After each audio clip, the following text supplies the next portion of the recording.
Innovación, ahorro garantizado, con más de 1950 colores. Pinturas Unidas, pinta bien.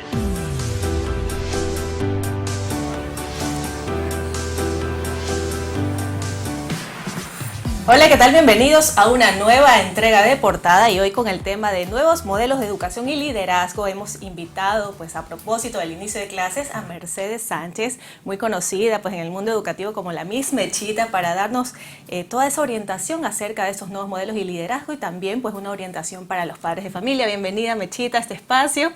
Y pues bueno, estamos en un tiempo nuevo donde la educación podría venirse un poco más personalizada, respetando los dones de cada ser humano. Y pues asimismo los padres apoyando para el desarrollo de los chicos. María Cris, muchísimas gracias por la invitación. Estoy muy contenta de estar aquí contigo compartiendo este espacio.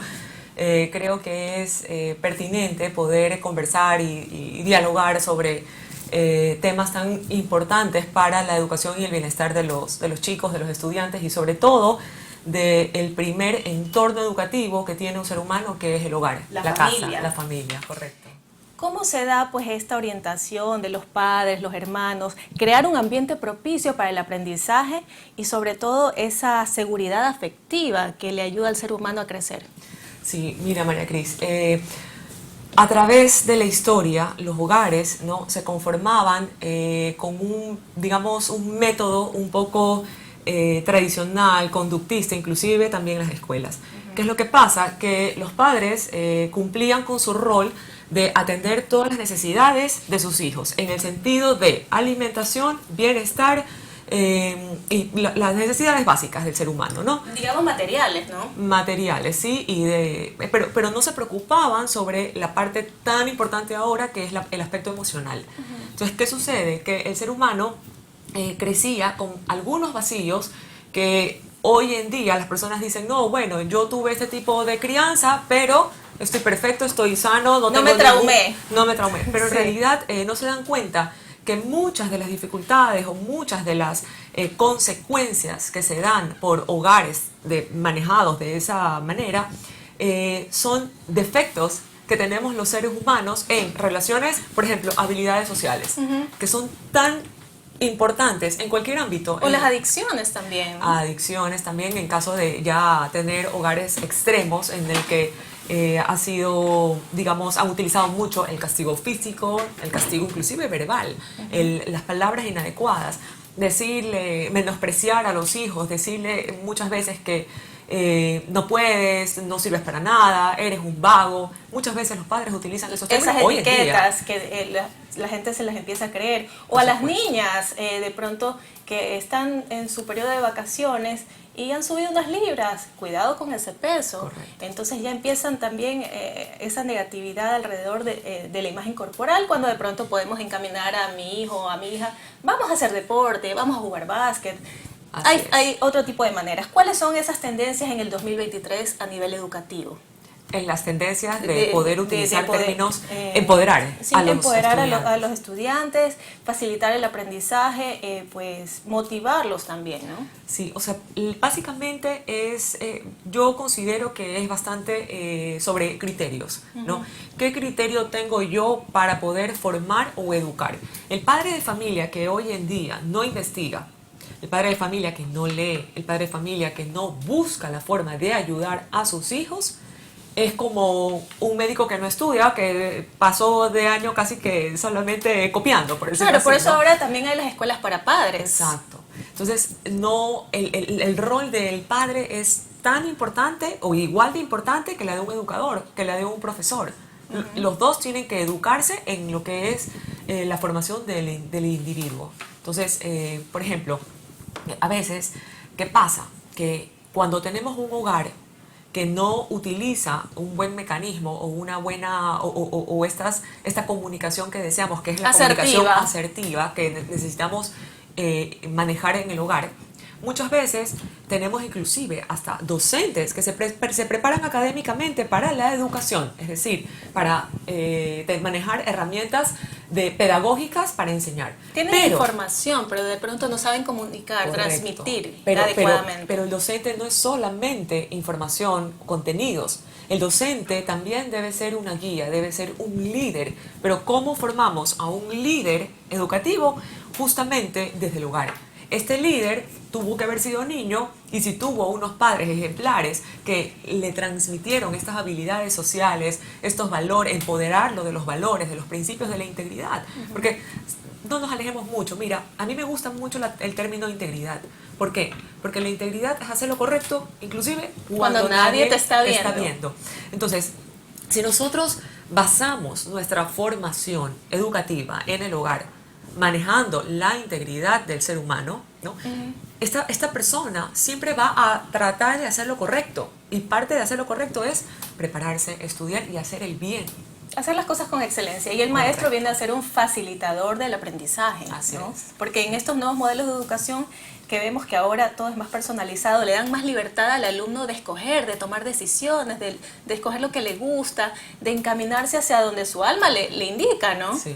Bueno, la educación justamente tradicional, ya hablando en entornos escolares, el protagonista principal era solamente el profesor. Y el profesor era el que manejaba el contenido y el profesor era el que transmitía ese contenido.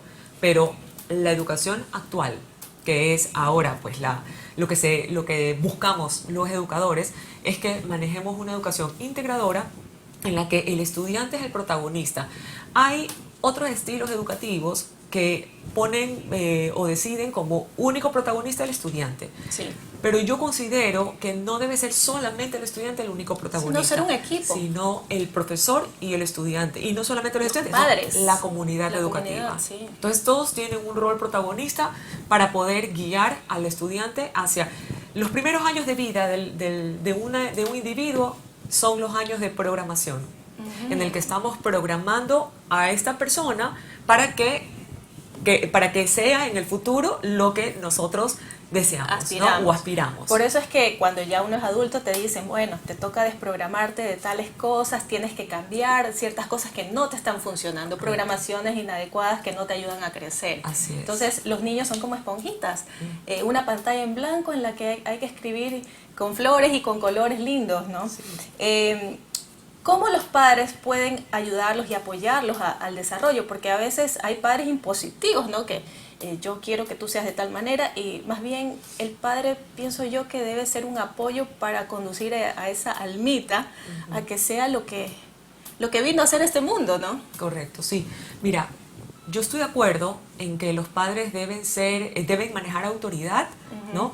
Pero una autoridad con cariño, una autoridad con afecto, ¿no? No un autoritarismo en el que aquí se hace lo que yo ordeno, lo que yo mando. Ese modelo paternal me parece que es inadecuado. Está caduco. Está caduco, sí.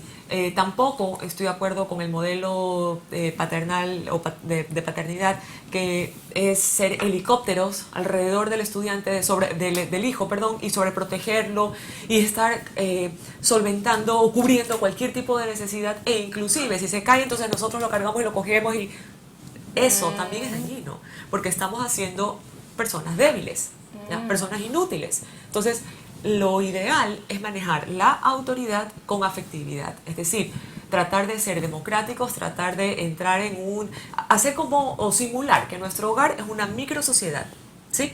Que tiene sus límites, es decir, sus reglas, y que tiene también consecuencias por no llevar a cabo el cumplimiento de estos límites, pero consecuencias naturales, no impuestas, ¿no? Porque claro, esa es otra equivocación y un error bastante que yo lo evidencio a diario, y es que los padres dicen, ya no están de moda los castigos, ahora están de moda las consecuencias. Pero no se trata de eso. Claro, ahora también está esto de que no se le pega a los niños porque se van a traumar. Hay esa línea, ¿no? Sí. De pronto los psicólogos hablan acerca de eso. Yo tampoco estoy de acuerdo en el tema de violencia en el hogar, pero sí debe haber de pronto un orden para que la gente pueda vivir mejor.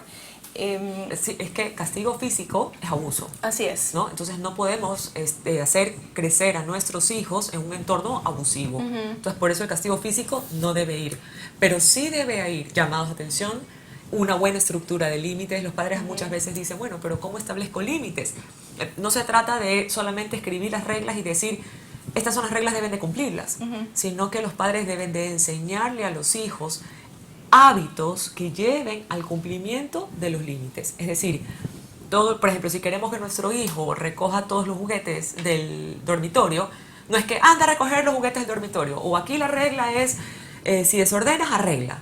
Ya. Pero es que eso ya se vuelve un reglamento, no, muy... Un comando, una conductista, imposición. exacto. O sea, tienes que hacer esto y punto. Pero no es así. Es decir, los padres tienen que acompañar a sus hijos. Vamos a recoger, vamos a enseñarle diariamente a recoger hasta que el niño solito lo haga. Correcto, porque ya se ha formado el hábito. Entonces, eso es lo importante, tratar de que los niños formen un hábito que tendrá como consecuencia el que ellos lo apliquen de manera espontánea. Y armónica, ¿no? Y armónica. Porque antes también había eso de que con solo la mirada del padre ya... Y había un cierto temor o reverencia al padre, Así ¿no? es. Que las cosas no sean con temor, sino con amor. ¿Cómo se forma un líder? Bueno, yo considero que el líder nace y se hace, ¿no? El liderazgo, si bien es cierto, puede ser un don, que es cuando vemos, por ejemplo, en un preescolar, niños que tratan de acompañar, de ayudar, de incentivar, que nacen ya con, inclusive las habilidades sociales se aprenden por medio de los padres, pero hay niños que de manera innata tienen estas habilidades Ya nacieron comunicativas. así. Exacto. Entonces, esta personita que está en el preescolar y que tiene estas habilidades, va creciendo, se va desarrollando y con una buena guía o entorno va despuntando como líder. Ahora, el que se hace es el que aprende estas habilidades, es el que trata, el que le motiva ese deseo de poder enseñar, de poder administrar un equipo, por ejemplo, y preocuparse por todas por todos los ámbitos que involucra al equipo. Es decir, no solamente para que cumplan su trabajo, sino que considero que es un ser humano, considero que es una persona que tiene emociones, considero que es una persona que se rige bajo no solamente las leyes del Estado, sino también las divinas. Entonces yo voy a tratar de aconsejar, de guiar. Y como te decía, el primer ejemplo es, como te digo, del padre, que le dice, es diferente, ordena tu cuarto, como por ejemplo un jefe, ¿ya? Haz las cosas bien. Pero un líder no hace eso, el líder enseña a hacer, enseña y crea los hábitos en su equipo, en su personal, en sus estudiantes y en el caso de los hogares, los padres hacia sus hijos. Muy bien, estamos conversando acerca de las nuevas tendencias en educación y liderazgo con Mercedes Sánchez. Volvemos luego de esta pausa.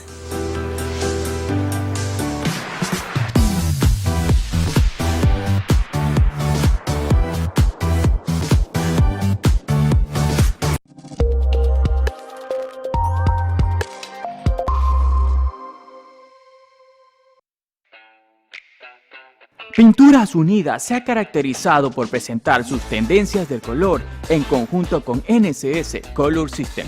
Son 24 colores que al estar agrupados en 4 tendencias nos permiten inspirarnos en los 4 elementos de la naturaleza: fuego, tierra, agua y aire. Soy Leonidas, el pintor de Pinturas Unidas. Acompáñenme en este largo recorrido que realizamos para entregar los kits puerta a puerta. Nuestro kit de tendencias 2023 está inspirado en el color natural de piedras energéticas. Eres fuego, ilumina. Eres tierra, conecta. Eres agua, fluye. Eres aire, libera. Estos 4 elementos vienen cargados de energía para transmitir mucho color. Nosotros lo hacemos a través de nuestros arquitectos, diseñadores, decoradores, interioristas y todos nuestros aliados que día a día confían en nosotros y deciden llevar sus proyectos a otro nivel con Pinturas Unidas.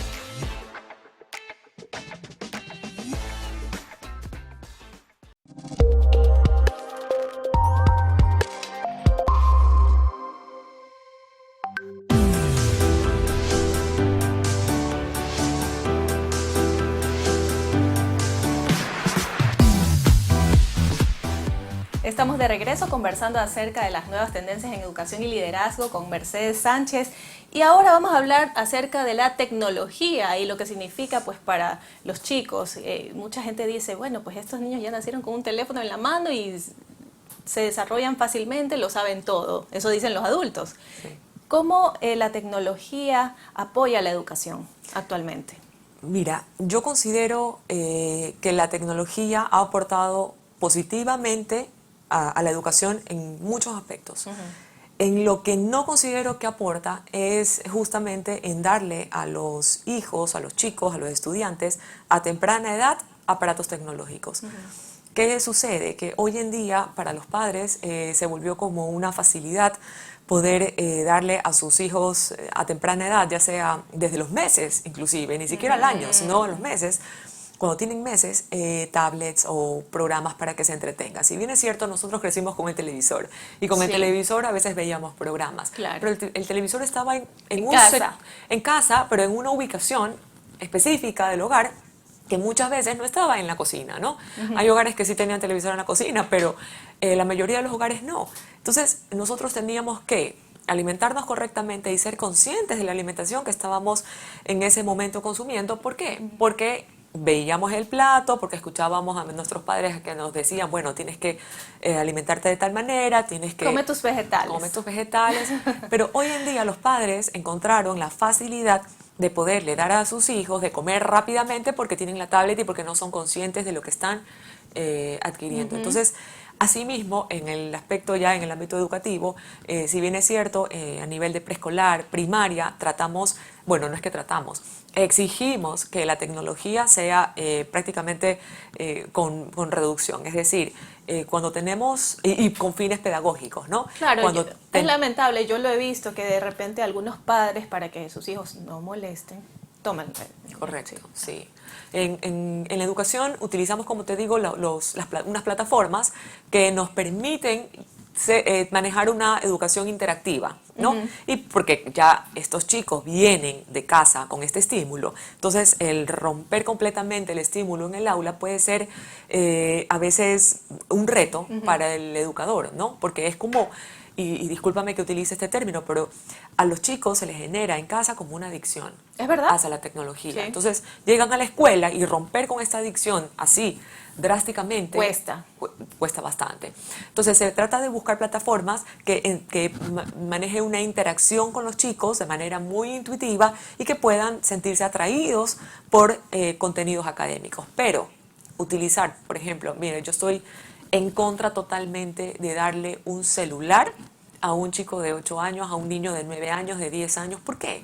Porque los padres, por lo general, entregan esta herramienta sin considerar los peligros que lleva el entrar en este mundo. Seguridad. Por supuesto. El tema de la pornografía. Estos chicos a temprana edad pueden estar expuestos a pornografía. Así es. Entonces, en el caso, por ejemplo, en mi casa, y es lo que yo aconsejo muchísimo a los padres, es establecer un contrato. Ok, a veces los abuelitos vienen y regalan el celular. Si podemos nosotros, como padres, decirle al abuelito, muchas gracias por el celular, pero recién se lo daré en 2 años o en 3 años, maravilloso. Pero si no podemos hacer eso y nos sentimos comprometidos o inclusive hogares disfuncionales donde los padres son divorciados y de repente los niños viven con la mamá, pero el papá quiere que sus hijos Claro, tengan no llegan a un acuerdo. No se ponen de acuerdo y les entregan teléfono a los hijos a temprana edad y las mamás muchas veces dicen no sé cómo manejar la situación porque si ya tienen el celular, el papá se lo regaló y me exige que lo maneje, porque me ha pasado, recibo muchísimos casos con este tipo de inconvenientes. Entonces les digo, ok, cuando las cosas se pongan de esta manera, tenemos que establecer un contrato del buen uso del teléfono móvil. El contrato equivale a los límites o a las normativas que establezcan el uso de este equipo. Entonces, dentro del contrato, nosotros podemos establecer normativas de acuerdo a la dinámica de nuestro hogar. Es decir, si yo no deseo que el teléfono de mi hijo duerma en el dormitorio de él, entonces pongo en el contrato que el teléfono debe dormir todas las noches fuera del dormitorio, de pronto en una sala común, con el cargador y todo. Luego otra norma puede ser que el uso de este equipo pues, sea de tal hora a tal hora. Pasada esta hora ya no. Porque tenemos que darle la oportunidad a los niños a que se aburran. Porque parte de ese aburrimiento nace la creatividad, nace el juego, nace el buscar qué hacer. Porque ellos son seres humanos que quieren estar en movimiento. Claro, ahora he escuchado también que los chicos dicen, estoy aburrido. Entonces el padre o la madre le dice, Toma. bueno, busca qué hacer. Ah, también. Sí, Sí, sí, yo he escuchado en busca cambio que dicen, estoy aburrido, toma aquí, entretente en el celular. No es así. Sí, no es así. No debería Bueno, ser así. también está todo esto del metaverso, la realidad virtual, blockchain, inteligencia artificial. ¿Cómo todos estos conceptos vienen a colaborar para el sistema educativo, la tecnología, educación híbrida, aulas colaborativas, design thinking? Sí, mira, el tema de la inteligencia artificial es algo en el que nosotros, es una realidad que ya lo estamos evidenciando y que se tuvo un poquito más de presencia a finales del año pasado. ¿Qué pasa? Que nosotros no podemos bloquear completamente, tenemos es que darle las oportunidades a los chicos a que le saquen provecho pero de una manera positiva. Porque si nosotros, es que yo he visto, por ejemplo, en muchos colegios, en muchas universidades en el exterior, que prohíben completamente la inteligencia artificial, más que nada ahora lo que está de moda, que es el chat GPT, ¿no? Que es justamente donde pueden buscar información de manera mucho más rápida, ágil e inclusive elaborar ensayos completos con este tipo de herramientas. Entonces, ok, se nos presentó a los educadores este nuevo reto, que es cómo darnos cuenta, porque es que antes tú recibías un trabajo de los chicos, los adolescentes o en las universidades, y lo pasabas por un programa para ver la cantidad de plagio, el porcentaje de plagio que tenía la tarea, ¿no? Yeah. Pero hoy en día, con el chat GPT, ya no puedes hacer eso. Entonces, te toca confiar, ¿no? en el, digamos, hasta cierto punto, en el estudiante de que te esté... O les mandan a hacerlo escrito a mano. Pero es que igual pueden copiar, pues no, o sea, si lo haces Sí, en el momento, sí, pero si lo mandas a casa, Claro. muchas cosas pueden pasar. Sí. Entonces ahí hay que trabajar la integridad, como lo hablábamos anteriormente, y también tratar de utilizar estas herramientas en positivo. Es decir, ok, ustedes quieren investigar aquí, vamos a sacarle provecho y vamos a enseñarles a manejar correctamente, con ética, ¿no? Porque nosotros, todos los seres humanos, tenemos cosas malas alrededor, tenemos peligros, tenemos tentaciones, tenemos... Sí. Pero, ¿qué va a diferenciar? Por ejemplo, en el caso de un adolescente que tiene en todas las fiestas y en todos los eventos trago, bebidas alcohólicas. ¿Qué va a diferenciar? Que una persona desee consumir todas las bebidas o desee no consumir ninguna bebida. Es el criterio, la formación. Cómo los padres lo ayudaron a su hijo. Los valores de casa. Correcto, los valores, estos principios, y que puedan discernir qué es lo correcto y qué es lo incorrecto. Claro, y también hay el caso de que muchas familias piensan que el colegio es el que se tiene que encargar de todo. No, no es así. No, no es así. No es No. así. Y sabes que eso es algo que a mí como educadora en este caso me choca bastante, ¿no? Ver Y es padres. doloroso, ¿no? Es doloroso, porque es como que ustedes encárguense, ustedes fórmenlos y ustedes vean qué se hace. Pero no es así. Los padres son los primeros educadores de los hijos. Nosotros venimos a complementar ese trabajo en el hogar. Es decir, nosotros somos los que, por medio de herramientas pedagógicas y de contenido académico, venimos a complementar toda esa formación o educación que los padres fomentan en su hogar, que está cargado de valores, de principios, de habilidades sociales, comunicativas. De amor. De amor, exacto. ¿Qué opinas tú acerca de ese modelo anterior en el que predominaba de pronto el éxito, el dinero, el poder como meta imperativa de desarrollo personal versus lo que se ve ahora de pronto darle un poco más de atención a las relaciones y a la vida en sociedad? Mira, las sociedades van evolucionando, las sociedades van cambiando, el mundo está cambiando. Entonces, las carreras, por ejemplo, que se enseñaban hace 10, 20 años atrás, no son las mismas que se enseñan hoy en día. Y nosotros como seres humanos ya adultos tenemos que ser conscientes de esa realidad. Entonces no podemos exigir a nuestros hijos que es que tienes que ser doctor porque ser doctor te garantizará un ingreso, digamos, te garantizará éxito al futuro. Pero no debe ser así. Porque ahí es cuando ya tenemos malos doctores, ¿no? Claro, entonces estudias para darle el título al padre, ¿no? Correcto. Y después estudias la carrera que querías. Y eso se veía mucho Sí, antes. Ahora, en cambio, se trata es de hacer valer las individualidades, las preferencias, inclusive ciertos dones, porque hay chicos que son grandiosos en música, que son grandiosos en arte, y antes estas carreras o estas asignaturas eran consideradas menos importantes que la lógica matemática. Porque te decían, eso no da dinero. Correcto. Sí. Pero lamentablemente ese pensamiento no debemos de, no puede hacer valer. Las artes son muy importantes a nivel de desarrollo personal, ¿verdad?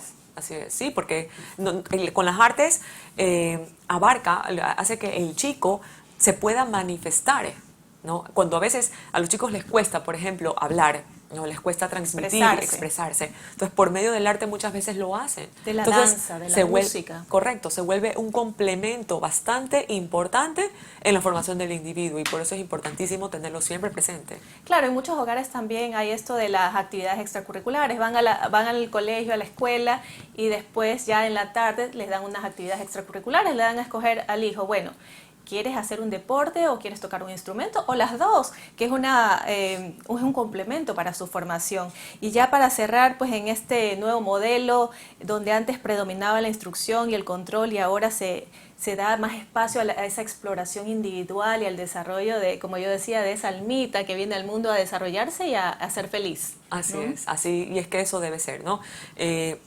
Tratar al estudiante como un individuo único, porque todos somos únicos en este mundo, y así nosotros los educadores debemos de ver, observar a nuestros estudiantes como un ser único, no una masa, no un grupo estudiantil, sino cada uno con sus individualidades y con su derecho a la educación individualizada, que es lo que se trata de promover hoy en día, con dificultad, porque romper a veces los paradigmas y estos esquemas, sí. Pero bueno, seguimos en la lucha de tratar de transformar la educación hacia ese objetivo. Y a lograrlo, eso me gusta mucho. Gracias Mechita, Mercedes, como la conocen en el mundo educativo, pues por esta orientación y por estas palabras, conversar acerca de estos temas tan interesantes e importantes hoy en Portada. Muchísimas gracias a ti, María Cris, por la invitación. Yo feliz de compartir con todos ustedes. Gracias. Muy bien, así nos despedimos. Los esperamos en una próxima oportunidad. Portada llegó con el auspicio de Pinta Bien. Calidad, duración, ahorro garantizado, con más de 1950 colores. Pinturas Unidas, pinta bien.